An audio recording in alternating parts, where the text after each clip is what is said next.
Voici une question qui devrait intéresser tous ceux qui désirent réussir dans la vie. Quel est le vrai secret du succès? Les Saintes Écritures vont nous donner une réponse claire et remplie de sagesse aujourd'hui même à l'émission À travers la Bible.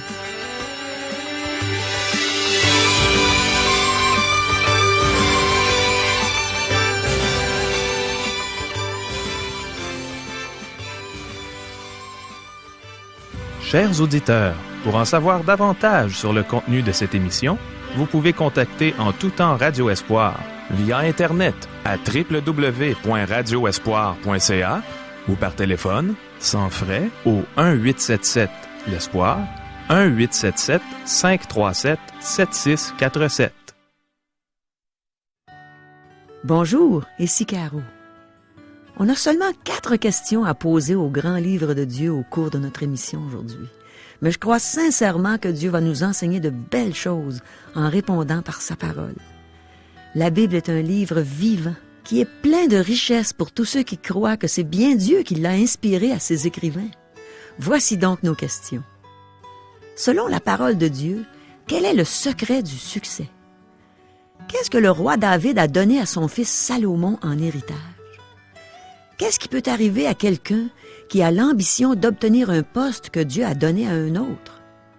Les assassins doivent-ils tous subir les conséquences de leurs péchés? Demeurez à l'écoute. Le Seigneur veut parler à nos cœurs. Et il va le faire par la bouche du pasteur Régent Joly, qui a ouvert sa Bible, le livre dans lequel on trouve tout l'enseignement dont on a besoin pour connaître Dieu et son beau plan d'amour pour nous. Mais premièrement, prions. Oh mon Dieu, merci pour ta parole. Merci pour Jésus qui a payé si cher pour qu'on puisse devenir des enfants de Dieu. Merci pour ton amour inconditionnel envers nous. Enseigne-nous aujourd'hui. Enseigne-nous à être reconnaissants pour toutes les belles choses que tu nous enseignes. Reconnaissants pour la vie éternelle que tu nous as donnée. Amen. À toi, Régent. Merci, Caro. À la dernière émission, nous avons vu qu'Adonia, le plus âgé des fils de David, puisque ses 3 aînés étaient voulu se proclamer roi avec l'appui de Joab, chef de l'armée, et Abiathar, le souverain sacrificateur. Cependant, le prophète Nathan et Bathsheba, la mère de Salomon, avertirent David du projet d'Adonia. David ordonna à Nathan et le sacrificateur Tsadok d'oindre Salomon, futur roi, de gouverner, ni de gouverner le monde sans l'aide de Dieu. Que celui qui s'élève est abaissé, et que tarder à accomplir notre devoir peut entraîner des conséquences fâcheuses. Dans l'émission d'aujourd'hui, David va donner des conseils à Salomon qui affermira son trône après le décès de son père. Reprenons notre étude des rois, du premier livre des rois, où nous l'avions laissé, soit au verset 3. Chers amis, débutons notre lecture. 1 Roi chapitre 2 versets 3 et 4. Observe l'ordre de l'Éternel ton Dieu, en marchant dans ses voies et en gardant ses prescriptions, ses commandements, ses ordonnances et ses préceptes, selon ce qui est écrit dans la loi de Moïse, afin que tu aies du succès dans tout ce que tu feras et partout où tu te tourneras, afin que l'Éternel accomplisse la parole qu'il a prononcée sur moi. Si tes fils prennent garde à leur voie, en marchant dans la vérité devant moi, de tout leur cœur et de toute leur âme, tu ne manqueras jamais d'un successeur sur le trône d'Israël. Le secret du succès, chers amis, c'est de marcher dans les voies de l'Éternel. David le rappelle à Salomon. Examinons ensemble l'héritage que David donne à son fils Salomon. C'est cet héritage qui a permis à Salomon de devenir un des grands rois de la terre. Premièrement, il a transféré la royauté de la maison de Saül, de la tribu de Benjamin, à la tribu de Juda, et il a établi une maison royale. Seul un descendant de David peut occuper le trône d'Israël. Voici, tu deviendras enceinte, tu enfanteras un fils, et tu l'appelleras du nom de Jésus. Il sera grand et sera appelé Fils du Très-Haut, et le Seigneur Dieu lui donnera le trône de David, son père. Citation de Luc, chapitre 1er, versets 31 et 32. Deuxièmement, il a fait de Jérusalem une ville sainte, un centre religieux et la capitale de la nation d'Israël. Salomon embellit la ville en y construisant le temple pour lequel David a fait des préparatifs. Troisièmement, il a éliminé l'idolâtrie et pratiquement seul l'Éternel est adoré dans tout le pays. Quatrièmement, il a vaincu de nombreuses nations qui payaient un tribut à Israël. Il a étendu les limites du territoire de la frontière de l'Égypte au sud, jusqu'au fleuve Euphrate vers le nord. Salomon a pu régner en paix car David avait soumis tous les pays voisins hostiles à Israël. Cinquièmement, même s'il eut un harem, comme les rois de l'époque, et il fit de nombreux mariages, surtout pour des raisons politiques. Ces mariages demeurèrent généralement libres de corruption religieuse et morale. Cependant, Dieu n'a pas approuvé la polygamie, et ce fut une source de malheur dans la maison de David. Ses fils se querellèrent et s'entretuèrent. Sixièmement, David était un poète et un musicien. Il composa de nombreux psaumes. Septièmement, David fit des préparatifs pour le temple que construisit son fils Salomon. Huitièmement, David unit toutes les tribus d'Israël, même s'il y eut encore des traces de rivalité entre elles. Et neuvièmement, au moment de la mort de David, Israël était la nation la plus puissante. David recommande à Salomon de punir Joab qui a tué 2 chefs d'armée plus justes que lui en temps de paix. David lui recommande de traiter Barzilai, le Galaïte, avec bienveillance, car il fut avec lui lors de la révolte d'Absalom. Nous passons maintenant au verset 8 dans notre lecture, versets 8 et 9. « Voici près de toi Shimei, fils de Guéra, benjamite, de Baourim.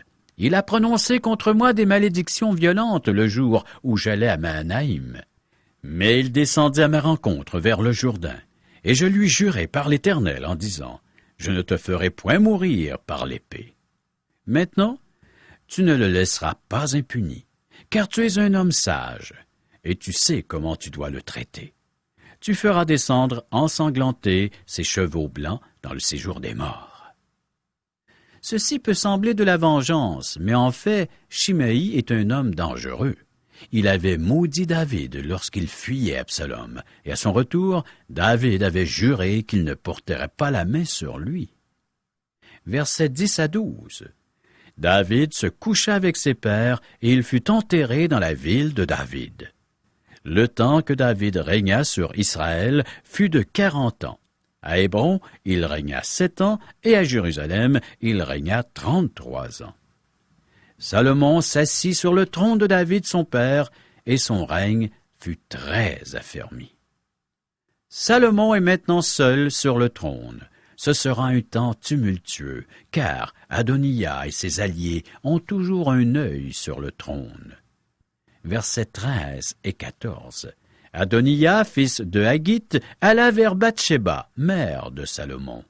Elle lui dit, « Viens-tu dans des intentions paisibles ?»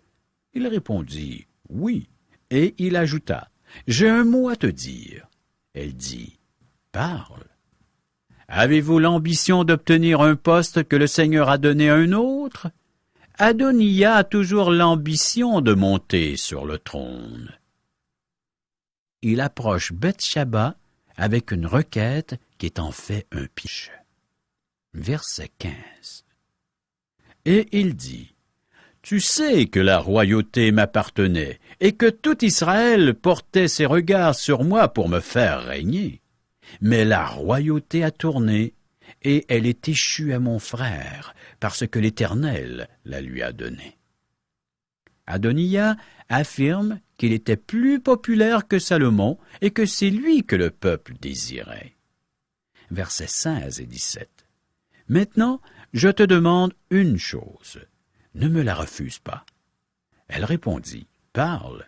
Et il dit, dis, je te prie, au roi Salomon, car il ne te le refusera pas, qu'il me donne pour femme Abishag, la Sunamite.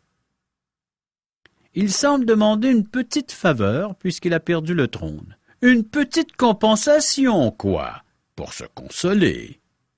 1 Roi chapitre 2 versets 18 à 21. Bathsheba dit, « Bien, je parlerai pour toi, ô roi. » Bathsheba se rendit auprès du roi Salomon pour lui parler en faveur d'Adonija. Le roi se leva pour aller à sa rencontre. Il se prosterna devant elle et il s'assit sur son trône.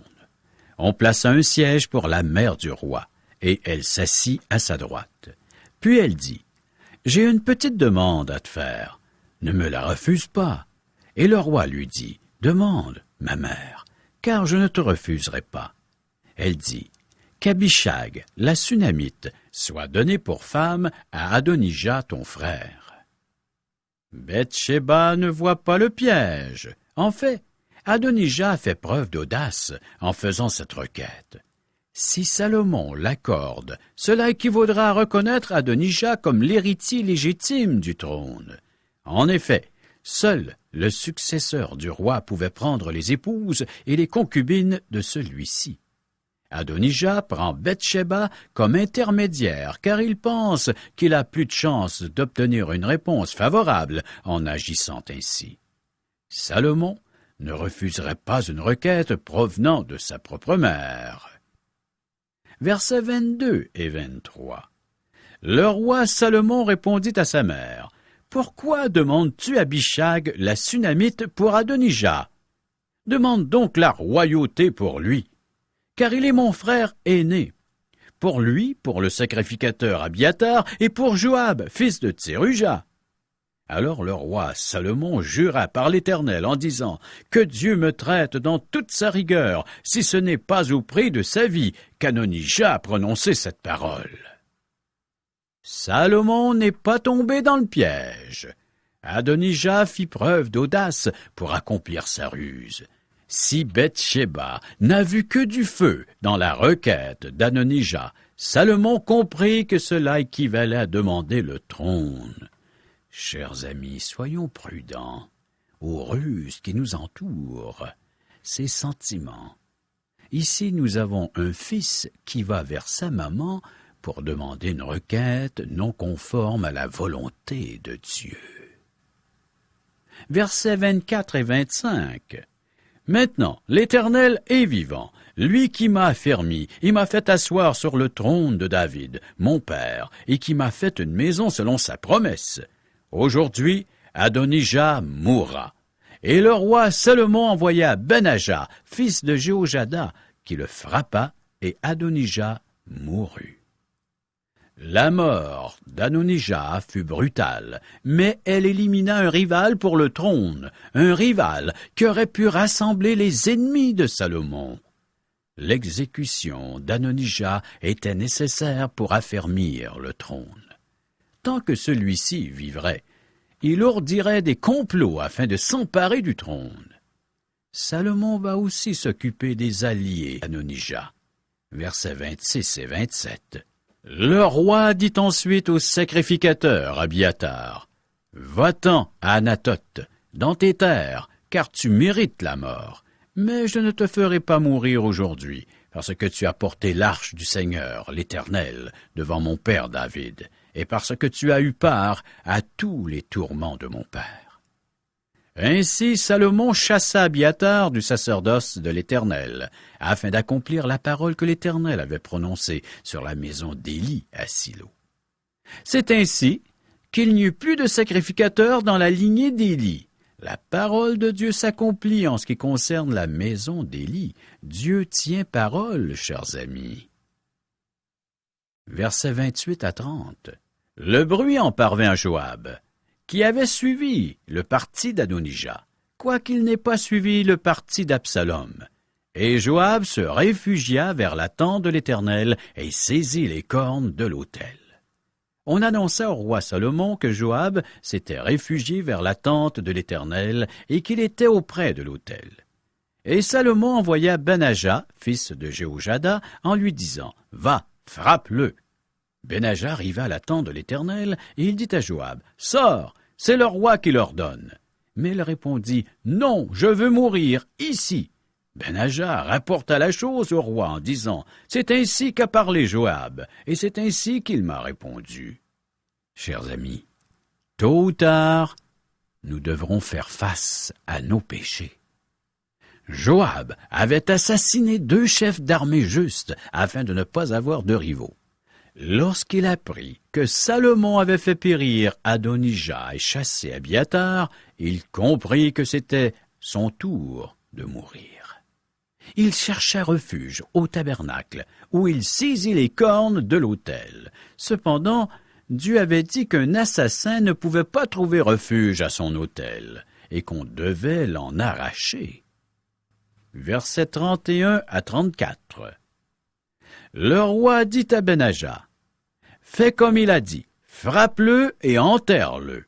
Tu ôteras ici, de dessus moi et de dessus la maison de mon père, le sang que Joab a répandu sans cause. L'Éternel fera retomber son sang sur sa tête, parce qu'il a frappé 2 hommes plus justes et meilleurs que lui, et les a tués par l'épée, sans que mon père David le sache. Abner, fils de Ner, chef de l'armée d'Israël, et Amasa, fils de Jéter, chef de l'armée de Juda. Leur sang retombera sur la tête de Joab et sur la tête de ses descendants à perpétuité, mais il y aura paix à toujours de par l'Éternel pour David, pour sa postérité, pour sa maison et pour son trône. » Finalement, Salomon s'occupe aussi de Shimei, un autre traître, mais David n'avait pas porté la main sur lui à cause du serment qu'il avait fait en revenant à Jérusalem après sa victoire sur Absalom. Salomon commence par lui interdire de quitter la ville de Jérusalem. Le verset, cette fois, 35 et 36. Le roi mit à la tête de l'armée Benadja, fils de Jéhojada, en remplacement de Joab, et il mit le sacrificateur Tsadok à la place d'Abiathar.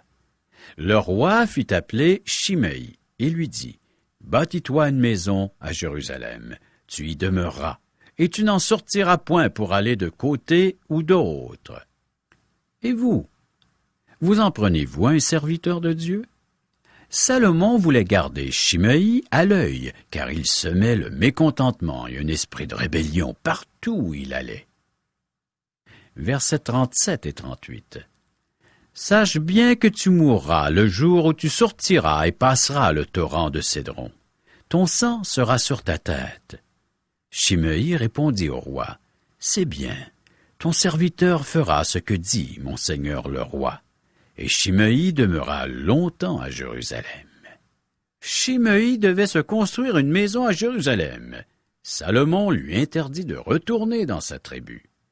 Shimei promit d'obéir à Salomon.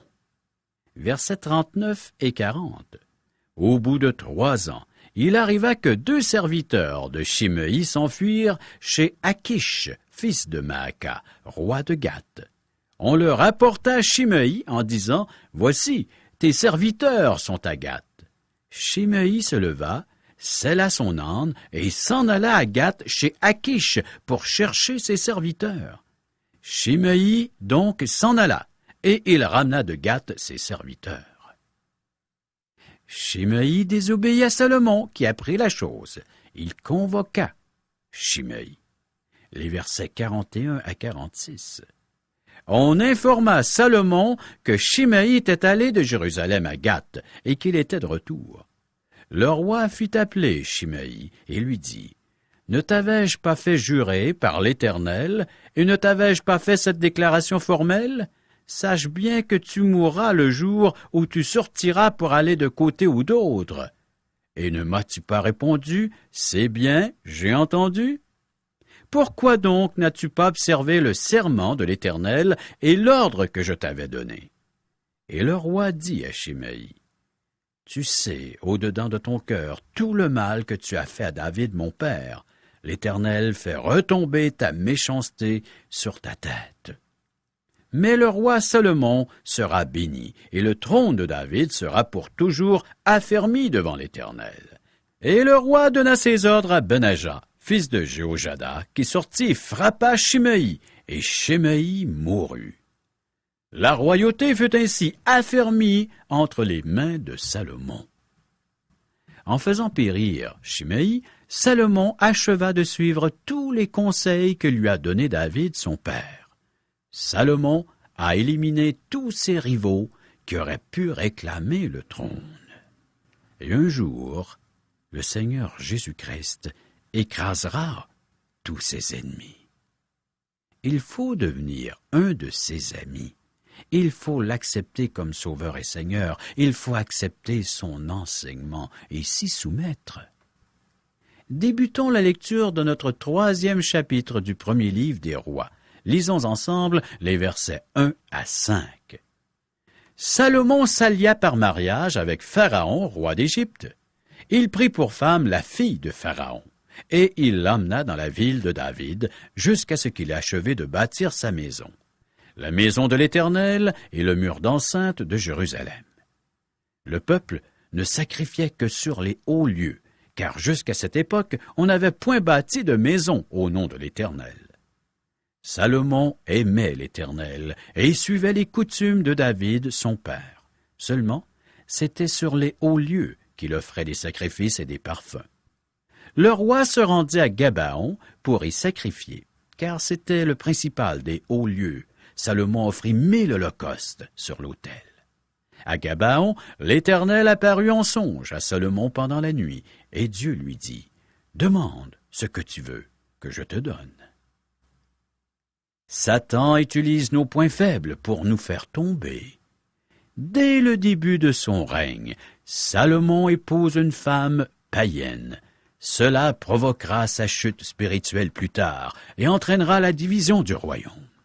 Salomon sacrifiait sur les hauts lieux. Cette façon de faire n'était pas conforme aux instructions données par Dieu.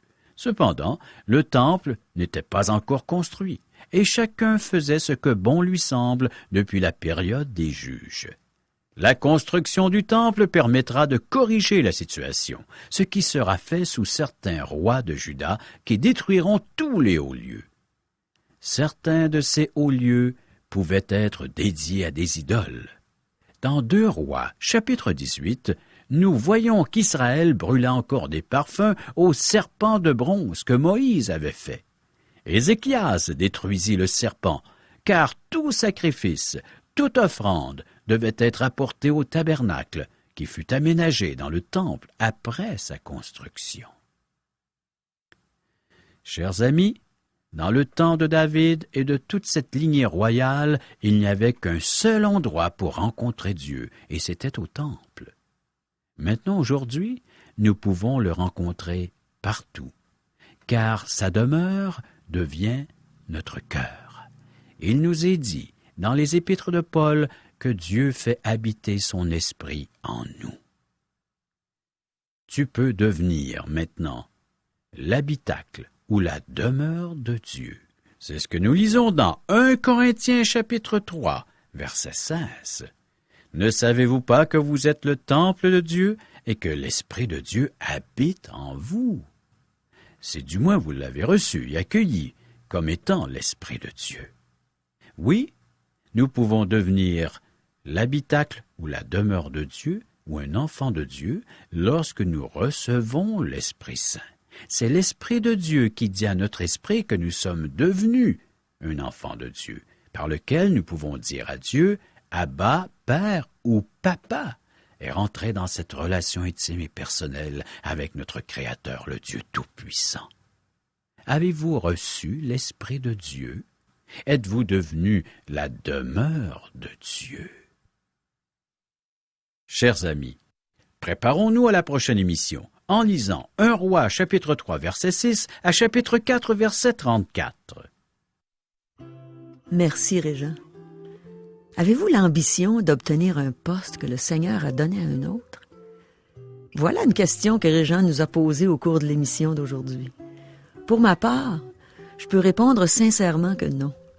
Et j'en remercie le Seigneur. Je suis heureuse des ministères qu'il me confie, tantôt à l'Église pour l'aspect musical de nos célébrations, tantôt dans les déjeuners de l'espoir, où j'ai la joie de partager mon témoignage et d'annoncer la bonne nouvelle, et tantôt ici même, où j'ai l'immense plaisir de partager avec vous 5 jours par semaine les choses que Dieu fait dans ma vie et dans celles de gens que je connais. On a vu aujourd'hui qu'Adonijah a terminé sa vie par une mort brutale pour avoir convoité la royauté de Salomon.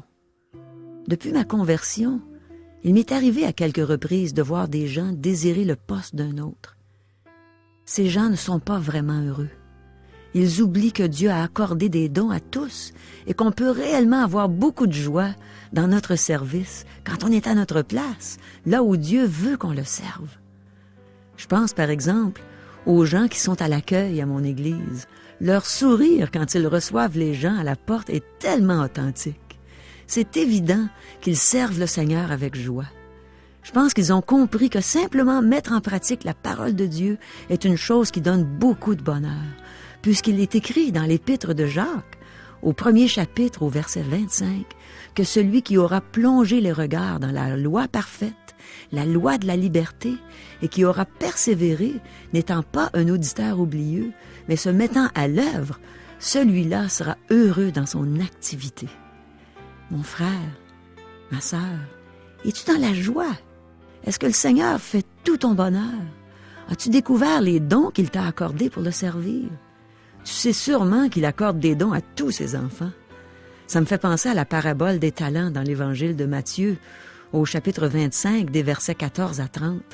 Le maître avait donné des talents à tous ses serviteurs, 5 à l'un, 2 à l'autre et 1 au troisième.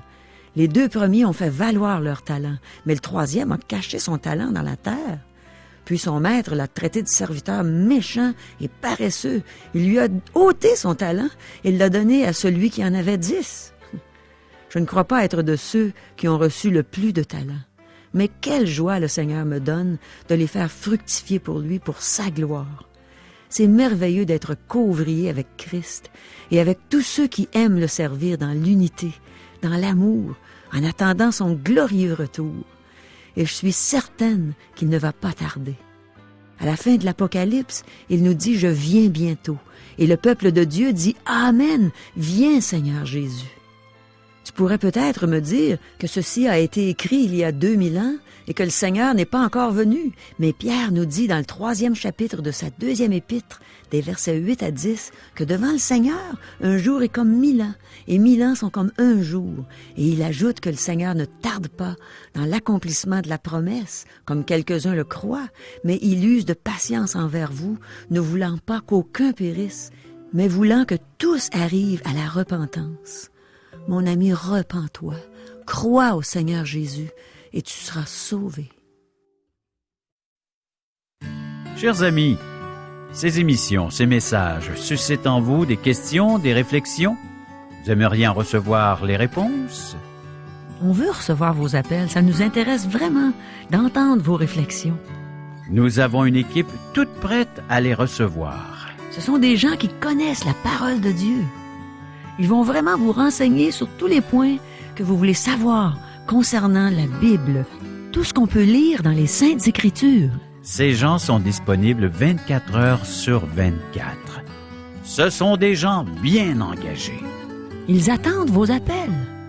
Appelez-les, vous ne serez pas déçus, c'est certain. Oui, toi qui vis avec ce questionnement, ne sois pas gêné. Fais-le. Rejoins ces gens qui sauront t'aider. Tu as besoin d'amour? Il y a juste Dieu qui peut te le donner. Et c'est à travers ces gens qu'il va te communiquer cet amour. Appelle. Appelle maintenant. Voici nos coordonnées. Par téléphone. 1-877-L'Espoir. 1-877-537-7647. Et à notre adresse courriel www.radioespoir.ca et à l'adresse postale Radio Espoir, casier postal 34 143, Charlebourg, Québec, G1G 6P2. Bonne fin de semaine et à lundi. Bye bye.